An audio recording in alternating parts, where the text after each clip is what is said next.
Going live, going live. I'm live, and hello everyone. This is my first hangout on air for 3 months, and that's because if you've been following me on Google Plus, you know I've had all sorts of problems with my relocation. First of all, I'm very, very excited because this is the first time I am running this from out of Australia. I'm actually in KL right now, and I'm at the beautiful Grand Hyatt KL, and this is their working kitchen. So you're going to see people walking up and down, and I've got a couple of friends in the background, okay? And these are people who I've met through my travels in Kuala Lumpur and in Malaysia. I'm very excited because this is the very first in my series of Ramadan themed hangouts. And unfortunately, as is the case with everything, we are running a little bit behind, and that's partly because I've been filming all morning for a different TV show here as well. So we're just trying to get organized. But for those who are just joining me now, I am doing a series of 8 Ramadan-themed Google Hangouts-On-Air. And this is the very first one, and it is on Kelantan. If anyone's from Kelantan, you'll have to tell me all about Kelantan because I've never been there.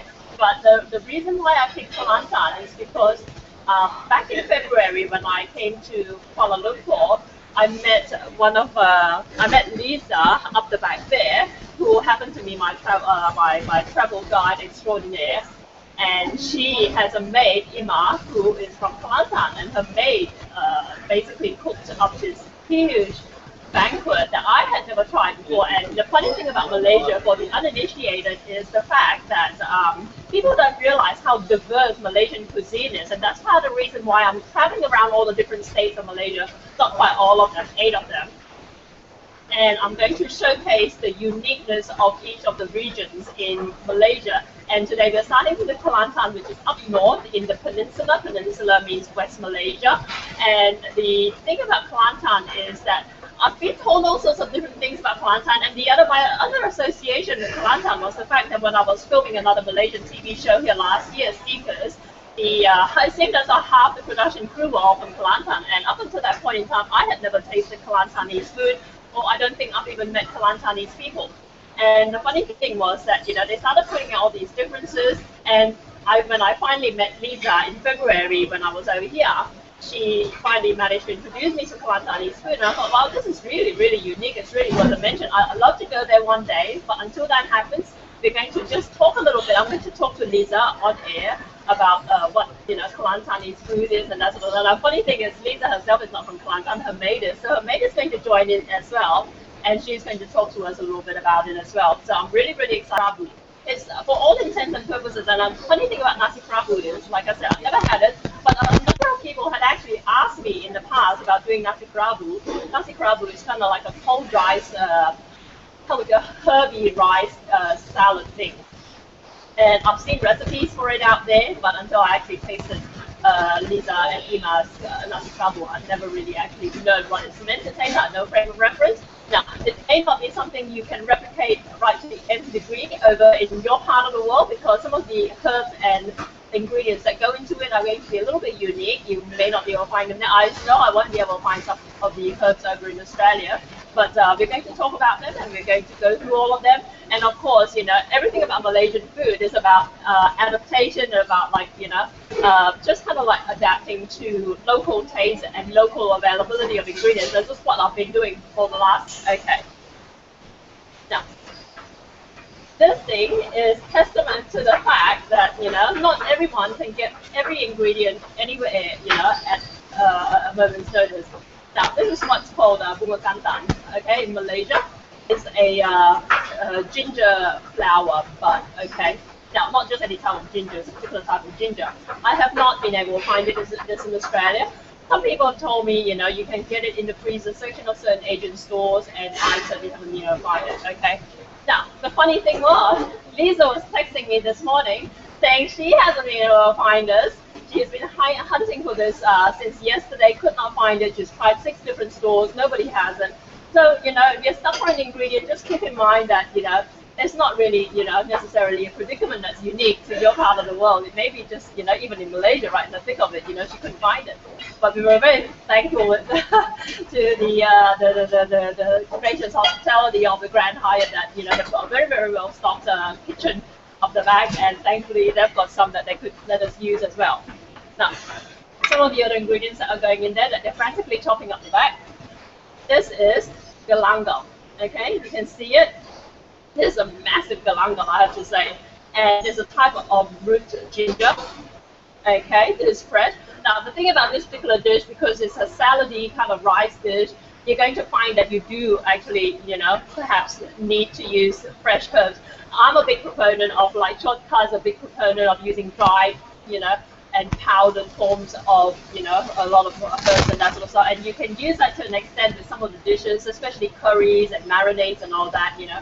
But in this particular dish, sadly, you do actually need to use fresh herbs, you know, for a lot of the ingredients. Now, these are just regular snake beans, okay? This is lemongrass. Most people should know lemongrass. This is fresh lemongrass, okay? It's just cucumber. This is something we call down cuddle, okay? I can find this in Australia because the Vietnamese actually use this a lot. Now, the thing about down cuddle is that, the thing about Australia, certainly again, you know, different people from different parts of the world have different experiences. But in Australia, we don't have Malaysian grocery stores, but what we do have are Vietnamese grocery stores because there's a big Vietnamese population over in Australia. So, and the great thing about the Vietnamese is that a lot of their ingredients, a lot of their, you know, taste buds are quite similar to Malaysian.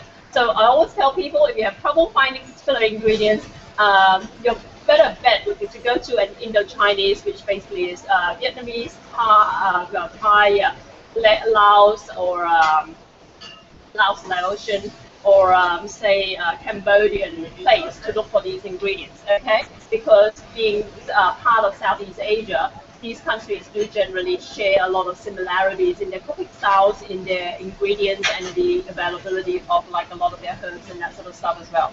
So if you can't find it in your local Chinatown, look for it in like a store that's run by a Vietnamese or, you know, Indo-Chinese immigrant.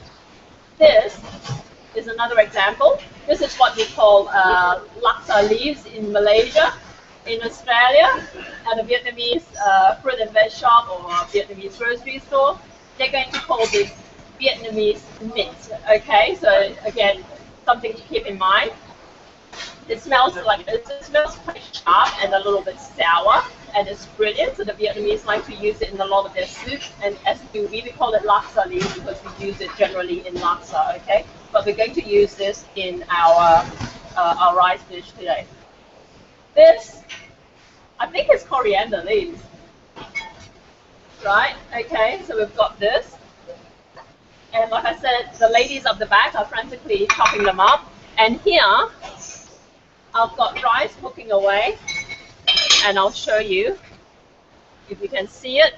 This will take probably about 20 minutes. It's blue in color because of the blue coloring that we put into the rice, okay?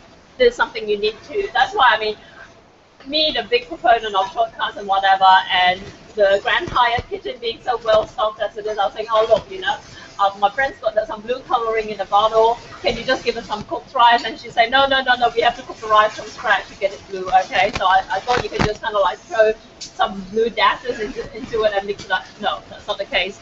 But what it is, this one here is a fish paste. Okay, so it's been stuffed with fish. And the way you make fish paste, for anyone who wants to give it a shot, is you can buy some fish fillets, or you can like fillet a fish, scrape off the skin, throw the flesh into a food processor, and add a little bit of cornstarch or tapioca starch, a little bit of pepper, a little bit of salt, and pulse it with a little bit of water till you get it to a paste form. Okay? And in the old days, of course, they didn't have food processors, so we're chopping it with the back of a cleaver. But this is what you get at the end. And what they're going to do, Malay style, the Asians, I mean the Chinese, we would call this yong tau fu, and we would either steam it or we'll fry it. And then what we'll do is actually serve it with a hoisin sauce or whatever. But Kelantanese style, they're going to poach this. Okay, now that, basically what they've done is with the chili is that they've cut a slit down the middle, taken out the seeds and taken out the stem inside, and then filled it with the fish paste instead. And what they're going to do is now poach it in coconut milk. Okay, so I'll let Liza do this in the background. And here are some of the salad ingredients that we've chopped up. Okay, this is the lemongrass. Okay, can you see that? Lemongrass just cut very, very thinly. These are the laksa leaves. This is some the coriander leaves. These are pepper lime. Okay, that's pepper lime leaves. Okay, and these are the snake beans. These are bean sprouts, and these are just cucumber that are shredded. I'm going to take a photo of it and list the recipe. I'm going to post the recipe at some point so you can see what goes into it. So there you go. All these different herbs are going into this rice dish.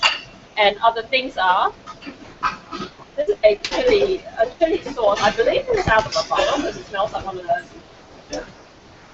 Okay. Oh, maybe no, it's fresh. Okay. This tastes like a fresh chili that's been pounded. There's a little bit of water added to it.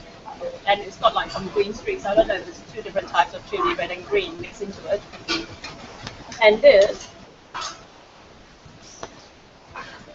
is like fish floss, okay? I'm not sure if she makes this fresh or whether she bought it from a jar or something like that.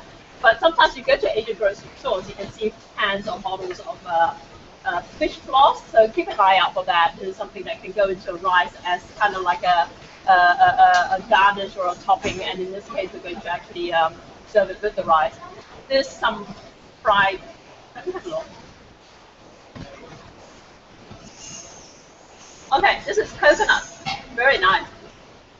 I wasn't sure. At first sight, it looked to me like a commercial packet fried shallot, but I've just tasted it. It's actually toasted coconut. Okay, so what you would do with this is you would usually just get desiccated coconut and just pan fry it dry, and that's what you get at the end of it. And this, whoa. I had never tried this until I met Liza in February. This is something called budu, okay? Budu is like a Malaysian fish extract, not fish sauce, similar to fish sauce, but it's a little sweeter and a lot more pungent, okay? Very, very nice. It's quite thick, and I don't know if you can see it, okay? And I think they've got something similar in Thai and Vietnamese cuisines as well, or in Laotian cuisines. So either look for budu at your Asian grocery store. You may not be able to find something like that, but otherwise look for something that's a Thai or a Vietnamese equivalent. It's, like I said, not quite fish sauce, but similar. If you have to use fish sauce, what I would suggest is actually kind of reducing it a little bit with some added sugar to it. It's actually almost more sweet than it is salty, really. So, but you know, if you can find like a fish extract or something like that, that Thai or Vietnamese base, that might work as well. So that's very, very nice. The rice is still cooking. It's coming along quite nicely, and we're going to show you. And the other things that they're just chopping up right now are some cabbage. And then I will talk to Liza about all these different ingredients, and she can hopefully talk to Ima. Like I said, you know, Ima is a maid from Kelantan, who's going to tell us a little bit about the background to this particular dish as well. I've had it twice at her place. Ever since I came in February, every time I've come over here, she's invited me back to her house for this particular Nasi Kerabu, and it's just fantastic.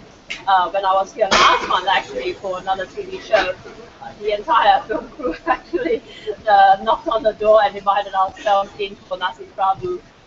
And it was fantastic. And the other things that you usually serve with this particular dish is salted egg, actually. And I'm just going to go over there and pull it over now.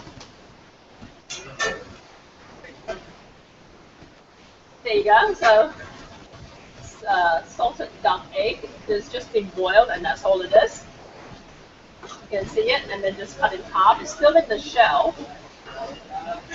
And the way, if ever you have to make salted eggs, you basically just dissolve like a bunch of salt in just boil it to dissolve it, and then throw in a bunch of eggs and cover it and leave it for like 30 days, and you've got salted eggs and you can use it. And a lot of Asian people really motivated to try doing something like this yourself. You know, if you have trouble finding salted eggs over in your part of the world.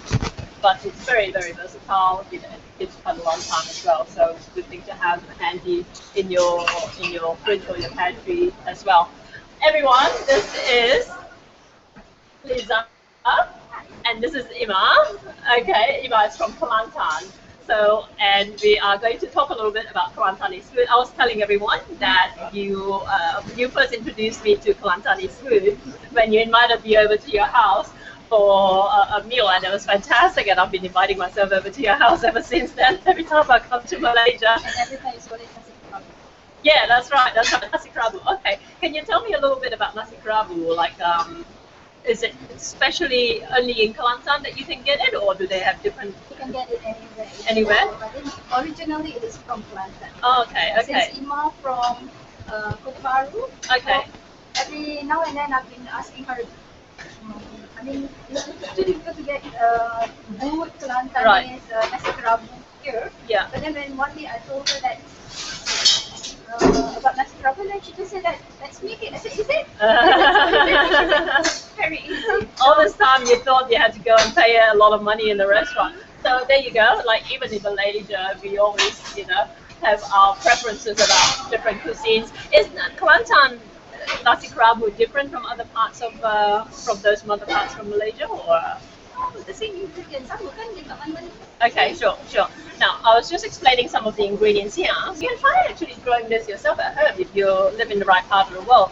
But the only time I managed to actually find ginger flower over in Australia was maybe about 15 years ago at the markets. Someone was selling it. She lived in Queensland, but she traveled all the way down to Sydney, Australia, like once a month to sell a lot of native Queensland plants, because people like very exotic looking plants for decoration at home. And one of them was ginger flower. She sold it as a decoration for 15 Aussie dollars each, okay, which is 45 ringgit each. So that's going to make for a very expensive meal if you were using that, okay. So let's see how the rice, do you have to wait for the rice to cool down before you can eat it, or no? The Okay. rice is ready. I mean, you Sure. can just mix it around. Sure. Just And like we the are with rice. the, yeah. So we've got the stuffed chilies that's just poaching away in some coconut milk. And we've got the rice that's just about done. We're going to start serving it up, and we'll show you what we do at the end. Now, the blue coloring that goes in the rice, is it just color, or is it actually from a flour? You can get it in Kelantan or in the village. You can get the flour inside. Okay. But then here we use coloring. Okay, there you go. See, like I said, I knew it. I feel so vindicated.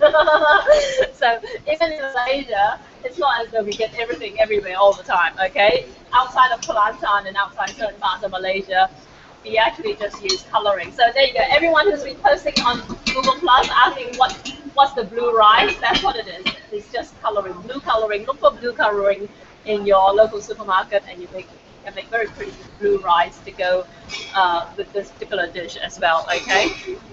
It's more of an aesthetic thing than anything else. And this chili, Liza, is it just fresh chili that you... Fresh chili, salt, Right. and vinegar. Okay, fresh chili, salt, and vinegar, okay? Vinegar helps to kind of preserve the chili, actually, and that's how my mom used to make chili sauce as well. Whenever you want to make chili sauce, use some fresh chili, stick it in the blender, cover with just enough water to cover the top of it, add some salt to it. My mom used to like to put a lot of fresh garlic into it as well, just whiz it, and that will give you actually quite a pure chili paste, okay, or chili sauce that you can use as a dip. And we used to add vinegar as well. Not so much nowadays that we've got freezers and fridges, we actually freeze a lot of our chili sauce. But the rest of it, just keep it in the jar, in the fridge. It will keep for a couple of weeks. And like I said, if you put vinegar in it as well, it will keep a little bit longer. It will change the flavor a little bit, but that's the trade-off with it, as with everything, Okay, so there you go. These are some fresh Malaysian herbs that go into this dish. If you can't find it, just improvise. Use whatever you can in your part of the world. Cut them into shreds. They're all fairly evenly chopped up. I rarely have the patience myself. I don't have the kind of knife skills that you would kind of expect of a professional cook. I don't. But this is the kind of stuff you have. You've got like cucumber, just shred it, cut them all into nice little pieces here. And then we're going to mix this all up, and I'm going to show you. I'm very, very excited about this rice actually. And I'm so glad this is just food coloring and not some where you have to hunt down some blue petals and then pound them and whatever. The other, yeah. So you think this is nearly ready, or? Okay, sure. We'll give this another minute or so. And Liza, believe it or not, is not actually from Kelantan. That's a dirty little secret. Which I'm part? from Selangor. Selangor. Okay, so she's a true blue Selangor person, which is basically KL, right? And that's the other thing that's a little bit confusing nowadays. KL is not actually part of Selangor, technically, right? I mean, it's 10 by 7. Yeah. It used to be part of Selangor. Yeah, that's the thing. When I was growing up, it shows how long ago I was in Malaysia. You know, as a kid in Malaysia, we studied that KL is the capital of Selangor, right? Yeah. And now Selangor is the state, KL is the city, and now basically over the years, it's kind of become its own kind of like a governmental area, right? So KL is no longer part of Selangor. So every time I write KL Selangor, it actually is technically not correct anymore. And also people say KL is the capital of Malaysia. It's not, right? Capital city for Malaysia. Capital city for Malaysia. Okay. So standing by itself. Right. No longer under Selangor. Okay, sure. So it's the capital city of Malaysia. How about like okay. And Putrajaya. Putrajaya is the Malaysia comprises of 13 states and 3 federal territories. Okay. The 3 federal territories are Kuala Lumpur, Putrajaya, and Labuan. Labuan. Labuan, which is sandwiched in between Sabah and Sarawak. Okay. See, she's that's the beauty of having someone who's a trained tour guide. She knows all these things that I'm like, you know, I was actually pretty good in school. I'm gonna put it out there, but it's like she's the one who knows all her facts at her fingertips. When she takes you around, if ever you come to Malaysia, she's very expensive, I mind you. But she's a very, very, very good tour guide. Okay, so the rice is coming along, and so the chilies, and I'm going to show you what it looks like. I think I can turn off the rice here. Usually we like to let the rice kind of like, even when you turn off the heat, just cover the lid and kind of let it absorb some of the steam a little bit. Yeah, but yeah, let's show you what it looks like. And that's the other thing about Malaysia as well. It's quite funny because I'm a member of a number of Malaysian communities and groups and that sort of stuff. And like me, a lot of Malaysians have never had this. Is that right? They've never eaten this. And likewise, as well, there are a lot of dishes I've eaten that other Malaysians have never heard of. Right? The, what else? Yeah. Because I have a lot of Malay workers in my business. When I made, some things that I make, it's like, to me, I eat all the time. Just like, what is this? You know, I've never had it. It's kind of, wonton dumplings. Because I don't use pork in my dishes. I basically replace a lot of a lot of ingredients that use pork, I replace them with chicken. You see, when I first made dumpling, my Malay staff was saying, "What is this?" I never had it. You know. Yeah. There you go. This is the beautiful blue rice. Like I said, Kelantanese, and made in Malaysia, and made without having to hunt down like blue petals either. So this is just a food coloring. Like I said, it just gives it a really, really nice color. Okay. And this is the chili. I mentioned before, we poached this in some coconut milk, and this is what it looks like. So it looks a little bit like, you know, it's got streaks of coconut cream kind of stuck to it, but that's all it is. Okay. And do you want to show us how you serve it up? Okay. We get our mustard pudding, nicely decorated. Okay, sure. Imas, could you show you, as the Kelantanese expert, how this is all put together? This is the voodoo I mentioned before. Okay, the voodoo goes in first, which is the fish essence or extract. Okay. This is the fish flakes I mentioned before, like prawn floss is fish floss actually, so my bad. And this is the coconut, the toasted coconut. I'm just going to try and bring this up a little closer so you can see all this. Okay, okay, she just spooned in some chili. And this is the plate of herbs.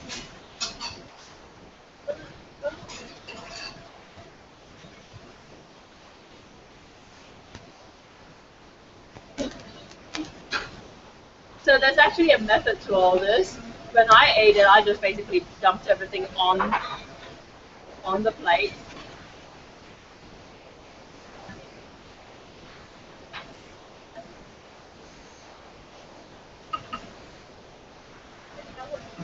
Fabulous. And the other thing I forgot to mention that they did in the background as well was fry up some fish crackers, right? Also from Kelantan, so fish crackers, very unique to Kelantan. And they're serving it up with salted egg. And we're going to put the chili on.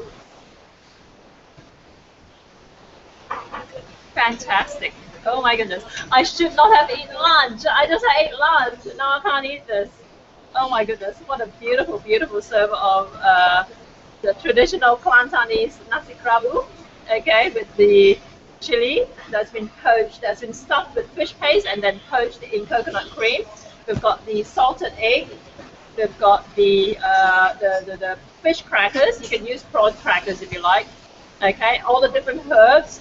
Some shredded coconut that's been toasted, some fish floss, and yeah, just a whole heap of different ingredients. Very, very exotic. Did you use any of the galangal? Yeah, with that, we mix it together with flesh of fish inside and stuff Oh, inside okay, okay. Well, there you go. I thought the galangal was going to get shredded and put in separately. Just every time position this again. Okay.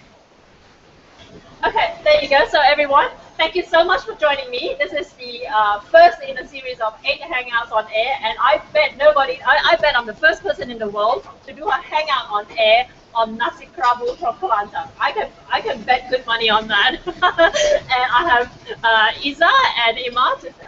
Liza. Oh my God, Liza.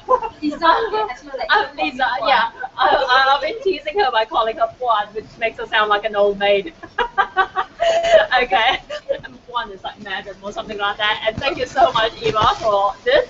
And I hope you can join me in my next hangout. I believe that's coming up over in the Grand Hyatt in Singapore in a few days, and then we're back to KL again a few days after that. So join me then, and thank you so much. Have a great week? Okay, I'm losing track of time because I've just been traveling and that sort of stuff with filming. So, but have a great week, and I'll see you again. Ciao.